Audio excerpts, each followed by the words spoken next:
Alors tout d'abord, c'est pour apporter donc mon soutien donc à Sylvie, Patrick et à toute l'équipe pour ces municipales. Et ensuite, j'aimerais que cette association devienne donc une association donc citoyenne donc et responsable, voilà, qu'elle puisse donc tout au long de la mandature accueillir de nouveaux adhérents, proposer de nouvelles idées, hein, et être régulièrement consultée. Alors c'est un choix concerté donc, avec Sylvie donc, et Patrick. Hein.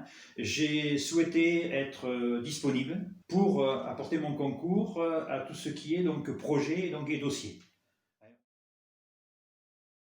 Surtout vis-à-vis de nos opposants qui utilisent les termes de mensonge, d'ignorance, d'incompétence, d'amnésie. Hein, donc tout ça donc, à la veille donc, du premier tour, que ce n'est pas digne d'une belle campagne comme la commune donc, devrait donc, le mériter.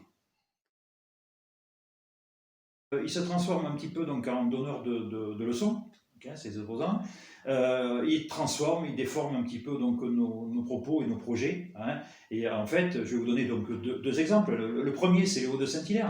Il y a eu un référendum, donc c'est acté, donc c'est terminé, rideau, on n'en parle plus. Hein.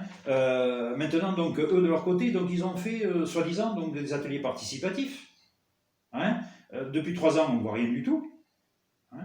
Donc, nous, on propose effectivement donc, sur ces terrains là un projet. On prétend que nous allons faire dépenser des dizaines de millions d'euros. Voilà. Bon, on est à Saint-Hilaire-de-Brethmas, ça n'est pas réaliste.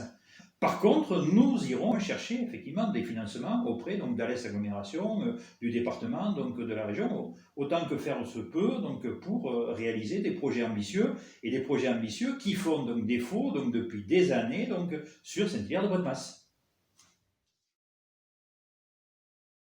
Je m'interroge sur le fait que la municipalité a emprunté 600 000 euros donc fin 2019.